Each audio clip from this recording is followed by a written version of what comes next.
السلام علیکم۔ Asia 41 news کے ساتھ میں ہوں آپ کی میزبان زینب سجاد۔ خبر شامل کرتے ہیں جھنگ سے۔ ہمارے بیورو چیف رانا محمد شاہد کے مطابق بیگم Abida Bashir Chaudhry M P A Jhang کو یونیورسٹی آف جھنگ کی سینڈیکیٹ میٹنگ میں جھنگ کی بیٹیوں اور بیٹوں کے لیے یونیورسٹی کی ذاتی ٹرانسپورٹ کے حوالے سے آواز اٹھانے پر خراج تحسین پیش کرتے ہیں۔ ان خیالات کا اظہار جناب پریس کلب جھنگ کے صدر وحید احمد ملک، سیکرٹری ملہر محمد ریاض نور اور جناب یونین آف جرنلسٹ کے صدر مہر انصر عباس سروانہ، جنرل سیکرٹری مہر فاضل خان نے ایک مشترکہ بیان میں کیا۔ انہوں نے کہا کہ دختر جھنگ معروف سیاسی اور سماجی شخصیت بیگم Abida Bashir Chaudhry M P A Jhang نے یونیورسٹی کی طرف سے منعقدہ ایک سیمینار میں بطور چیف گیسٹ شرکت کی تو وہاں اسٹوڈنٹس نے ٹرانسپورٹ کے حوالے سے ایم پی اے سے بھرپور مطالبہ کیا، جس کا دختر Jhang Begum Abida Bashir Chaudhry M P A نے P H E C office Lahore میں ہونے والے جھنگ یونیورسٹی کے سینڈیکیٹ میٹنگ میں M P A Jhang Begum Abida Bashir نے بچوں کے مطالبہ یونیورسٹی کی ذاتی ٹرانسپورٹ کے حوالے سے یہ آواز اٹھائی، جس پر صوبائی وزیر تعلیم پنجاب رانا سکندر حیات اور چیئرمین پی ایچ ای سی نے بھرپور یقین دہانی کروائی اور عنقریب یہ سہولت بچوں کو میسر آئے گی۔ انہوں نے کہا کہ بیگم Abida Bashir Chaudhry M P A نے یونیورسٹی آف جھنگ کا ملکیتی رقبہ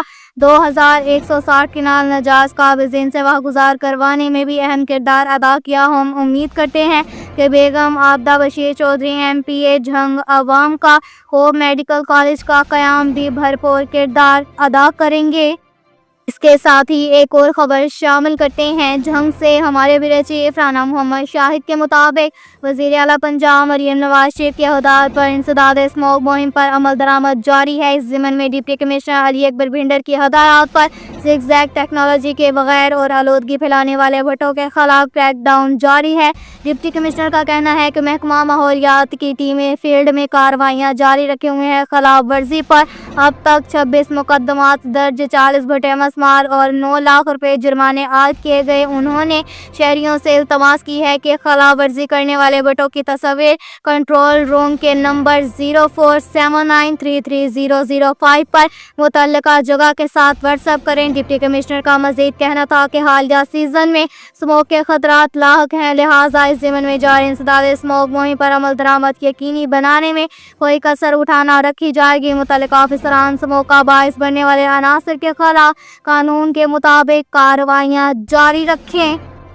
اس کے ساتھ ہی ایک اور خبر شامل کرتے ہیں جھنگ سے۔ ہمارے بیورو چیف رانا محمد شاہد کے مطابق ڈپٹی کمشنر کی ہدایات پر ایڈیشنل ڈپٹی کمشنر جنرل عامر محمود نے ضلع محمود کے افسران سے میٹنگ کی۔ اس دوران انہوں نے رائس کنٹرول مجسٹریٹ کے گزشتہ روز کی کارکردگی کا جائزہ سمیت محکمہ صحت کے افسران سے انسداد ڈینگی مہم کے حوالے سے انڈور آؤٹ ڈور سرویلنس کے حوالے سے بریفنگ دی۔ اے ڈی سی جنرل نے انسداد اسموگی مہم کے حوالے سے محکمہ ماحولیات زراعت کو ضروری ہدایات جاری کرتے ہوئے کہا کہ زیر تعمیر شاہراہوں اور ڈیولپمنٹ کے کاموں کے سائٹس پر پانی کا چھڑکاؤ جاری رکھا جائے۔ اس موقع پر سول ڈیفنس آفیسر نے غیر قانونی ایل پی جی ریفلنگ پوائنٹس اور پیٹرول ایجنسیوں کے خلاف کریک ڈاؤن بارے بریفنگ دی، جبکہ secretary T R D A کی جانب سے دھواں چھوڑنے والی گاڑیوں کے خلاف جاری کارروائیوں بارے جائزہ لیا گیا۔